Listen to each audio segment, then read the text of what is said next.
Trump is losing control of his own party, and the Iran war just proved it. Nobody saw this coming.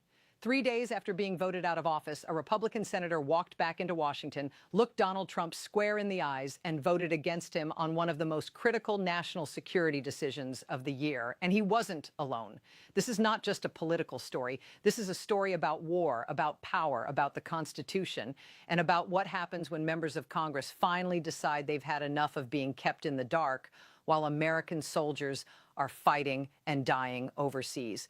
Let's break this down from the very beginning, because there is a lot happening here that most people aren't fully connecting.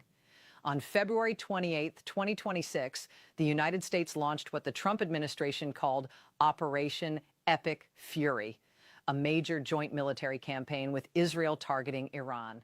The strikes hit senior Iranian leadership, ballistic missile sites, drone programs, and Iran's navy. President Trump went on record saying, and these are his own words, that America had entered a war with Iran that we did not want, but that we are going to win very quickly. Secretary of Defense Pete Hegseth echoed that, saying the terms of the war would be set by us at every step. That was nearly 3 months ago. And here we are, still at war, with a fragile ceasefire, rising gas prices, American troops on the ground, and Congress still largely shut out of the conversation. Now, you might be wondering, isn't the president allowed to do this? Isn't it his job to command the military? Here's where things get legally complicated, and this is the part most people missed. There is a law in the books called the War Powers Resolution of 1973. It was passed by Congress and signed into law over President Nixon's veto, by the way. And it says very clearly that a president can commit American forces to hostilities, but within 60 days, he must either get congressional authorization or pull the troops out. The clock started ticking on February 28th. By May 1st, that 60-day window had expired. And what did the Trump administration do? They announced they were ignoring the deadline. In fact, there are now reports that the administration is planning to simply rename the operation from Operation Epic Fury to Operation Sledgehammer, a move that critics say is designed to restart that 60-day legal clock and avoid the requirement for congressional approval altogether. Think about that for a moment. Renaming a war to reset a legal timer. That's not a minor procedural detail. That's a significant constitutional question about who actually has the power to keep America in a war. And now Congress is pushing back hard. On Tuesday, May 20th, the Senate voted 50-47 to advance what's called a War Powers Resolution, a formal congressional directive that would force President Trump to end military action against Iran unless and until Congress gives its explicit approval. This is not the first time this vote has been attempted. It was the 8th time, in fact. The previous 7 attempts all failed because Republicans held together and blocked it. But this time, something changed. 4 Republicans broke ranks, and one of them is the reason this entire story is so remarkable. Senator Bill Cassidy of Louisiana walked back into Washington on Monday, just 3 days after losing his primary election.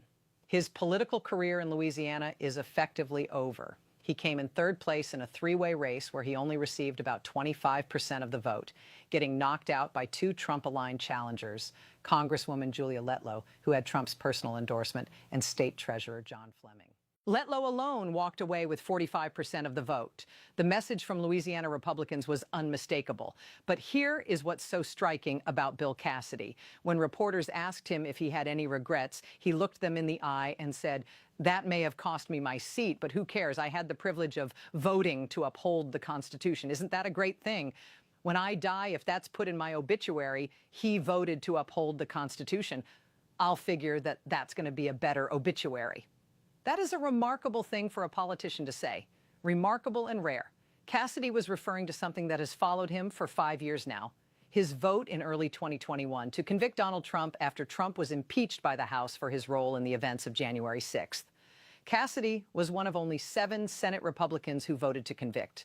He was censured by the Louisiana Republican Party within days of that vote. He has been targeted by Trump ever since. And now, his Senate career is ending not with a grand farewell, but with an electoral defeat engineered largely because of that vote. And yet, 3 days after losing, he came back and did it again. He voted against Trump on something this consequential. After the vote, Cassidy posted on social media explaining himself. He wrote, While I support the administration's efforts to dismantle Iran's nuclear program, the White House and Pentagon have left Congress in the dark on Operation Epic Fury. Until the administration provides clarity, no congressional authorization or extension can be justified. He also noted that back home in Louisiana, even President Trump's own supporters are telling him they're worried about this war. Let that sink in. Even Trump's base in Louisiana is expressing concern. Cassidy wasn't the only Republican to flip. He was joined by Senator Susan Collins of Maine, Senator Lisa Murkowski of Alaska, and Senator Rand Paul of Kentucky, all of whom crossed party lines to advance this resolution. 3 additional Republicans, John Cornyn of Texas, Thom Tillis of North Carolina, and Tommy Tuberville of Alabama, were absent from the vote entirely. That absence is worth paying attention to. And then there's Senator John Fetterman of Pennsylvania, the only Democrat who voted against the resolution. Fetterman has been one of the most consistent Democratic voices in support of a firm stance toward Iran, and he continues to stand apart from his own party on this issue. So what exactly does this vote mean in practical terms? Here's what's really happening. The resolution passing 50 to 47 is a procedural advancement. It moves the measure forward toward a final passage vote. But even if the full Senate passes it, it still has to clear the House, and then it would almost certainly face a veto from President Trump. The White House has already made clear it believes the ceasefire that's been in place since April 8th puts the administration in compliance with the War Powers Act. And Trump himself has repeatedly called the 1973 law unconstitutional, even though it was enacted by Congress and survives as settled law. So this resolution is unlikely to become law. But that is almost beside the point. The significance of Tuesday's vote is not in the immediate legal outcome. The significance is in the signal it sends. For the first time since Operation Epic Fury began, Republicans cracked. The wall held for 7 consecutive votes. It held through legal deadlines, through mounting casualties, 7 American service members killed in combat as of April 8th, and through an increasingly uneasy public. But on the 8th vote, the wall developed a fracture. And here's where the bigger picture comes into focus.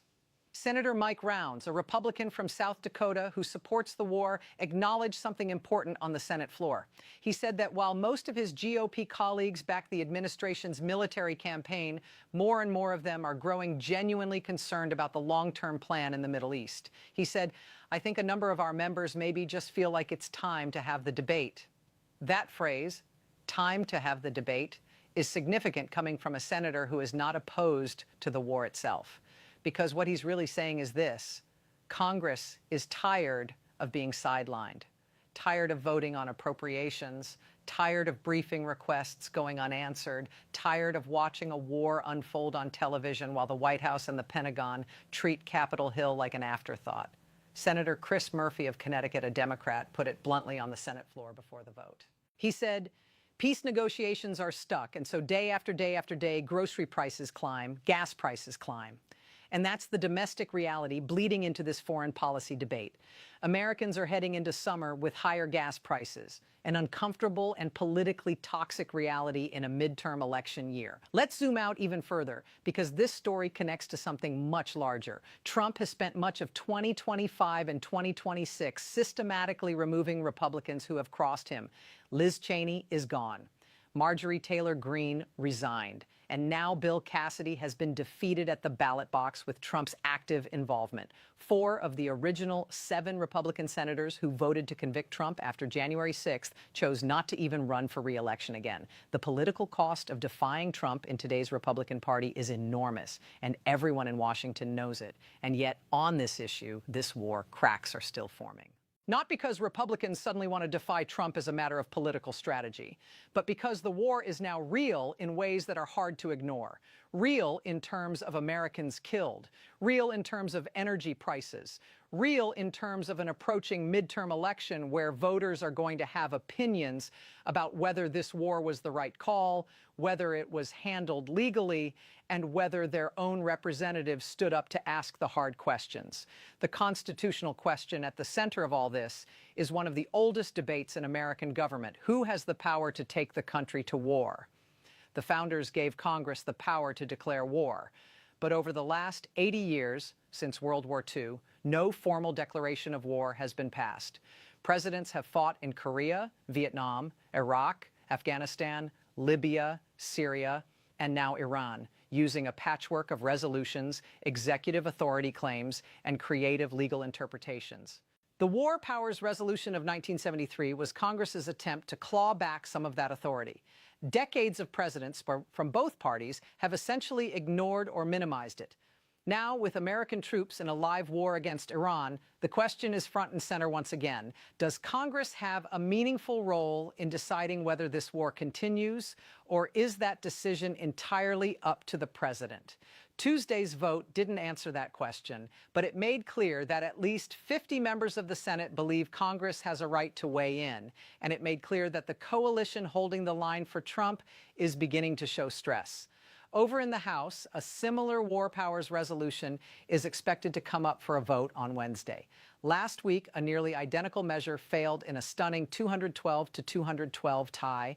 That's a coin flip in a chamber controlled by Republicans. One more vote and it passes. One more member willing to cross the aisle or simply show up, and the calculus changes. What's going to be fascinating to watch is whether Tuesday's Senate vote gives any House Republicans cover to vote their conscience. Because in Washington, momentum matters.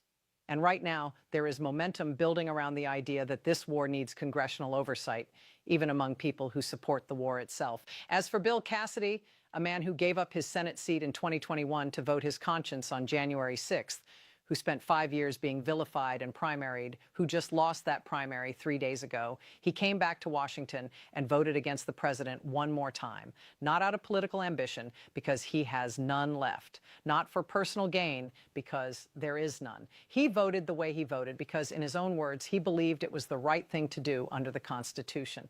Whatever you think of his politics, whatever you think of his positions, that is a man who knew exactly what he was doing, knew exactly what it would cost him, and did it anyway. And in a Washington that is increasingly defined by loyalty tests and political survival calculations, that is genuinely rare. So here we are. The United States is more than 80 days into a war with Iran. American soldiers have died. Gas prices are up. Congress is largely shut out. The White House may be preparing to rename the operation to reset the legal clock. And now the Senate has cracked, just barely, on the question of whether Congress gets a say. The House votes tomorrow. The midterms are coming. And the question that nobody in Washington has a clean answer to right now is a simple one. How long does a war continue without the full and formal backing of the people's representatives? And what does it mean for this country if that question never gets a real answer? That's the debate America is having right now. And after Tuesday, it's a debate that can no longer be quietly blocked, vote after vote, without consequences. So the real question now is, when Congress finally forces that debate, will the American people be ready for what they find out?